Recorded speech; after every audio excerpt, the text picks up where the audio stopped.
রাজ্যের সাথে সাথে জেলা জুড়ে চলছে প্রবল খরা। বৃষ্টির দেখা নেই, জমিতেই চাষের ফসল পুড়ে খাক হয়ে যাচ্ছে। একদিকে যেমন জলস্তর ক্রমশ শুকিয়ে যাচ্ছে, তেমনি অনাবৃষ্টিতে চাষিদের ফসল প্রায় ধ্বংসের মুখে। জেলা জুড়ে 42 ডিগ্রি তাপমাত্রার মধ্যেও মাঠে থেমে নেই চাষিদের কাজ। গাছ রোপণ থেকে শুরু করে জমির পরিচর্যা সবই চলছে এই দাবদাহের মধ্যে। বৃষ্টি কবে হবে তা অজানা। তারই মধ্যে ফসল বাঁচানোর অক্লান্ত প্রচেষ্টা মাঠঘাটের চাষিদের। এটাই যে তাদের প্রধান রুটি রুজি।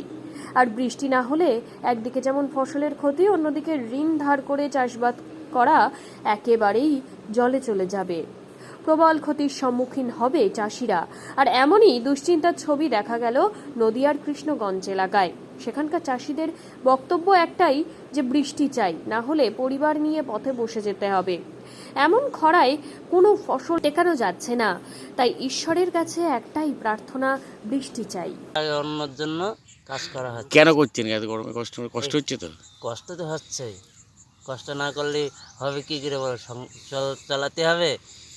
অন্য কোনো কাজ?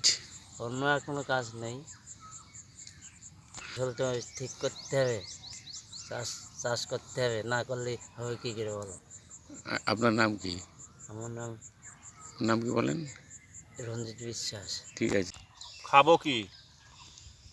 বাড়িতে মা অসুস্থ, বাবা অসুস্থ, ঠাকুমা অসুস্থ, বাবার হাঁটুই ব্যথা, কাজ করতে পারে না, তাই কষ্ট করে অনেক সময় গরুর জন্য দুটো ঘাস কাটে। আর ফসলের খবর? ফসল তো সব নষ্ট হয়ে যাচ্ছে, যেটা করছি সেটাই লস খাচ্ছি। কেন? শশা লাগালাম, বানে উঠলো না। এই খরায় জল দিতে পারি, বানে ওঠে? তারপরে পাট বুনেছি, সে পাটের চারা মরে যাচ্ছে। জল দিতে গিয়ে 20 ঘন্টা জল লেগে যাচ্ছে। 2 বিঘা জমিতে 20 ঘন্টা জল। কেন জল উঠছে না? জল লেয়ার মানে জল নিচেই নেমে গিয়েছে। এত খরা হলে বিলে জল নেই, পুকুরে জল নেই, খালে জল নেই, জল অল্প উঠছে, মেশিন চালিয়ে জল উঠছে না, একটু হাওয়া নিলে ফেল করছে। এইভাবে চললে ভবিষ্যৎ কি হতে পারে? আর ভবিষ্যৎ অন্ধকার।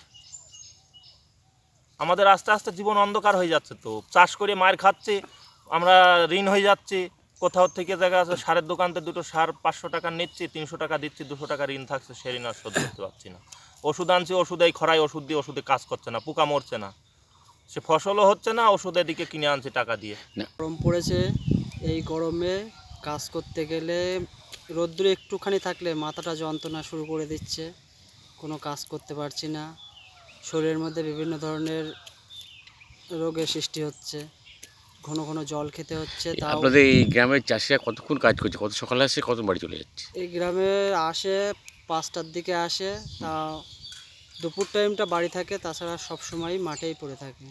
এত রিক্সে? হ্যাঁ, জীবন হাতে করে কাজটা করে, চাষে কিছু হয় না। চাষ করতে পারলে তো খাবার খেতে পারবে না। ঠিক আছে।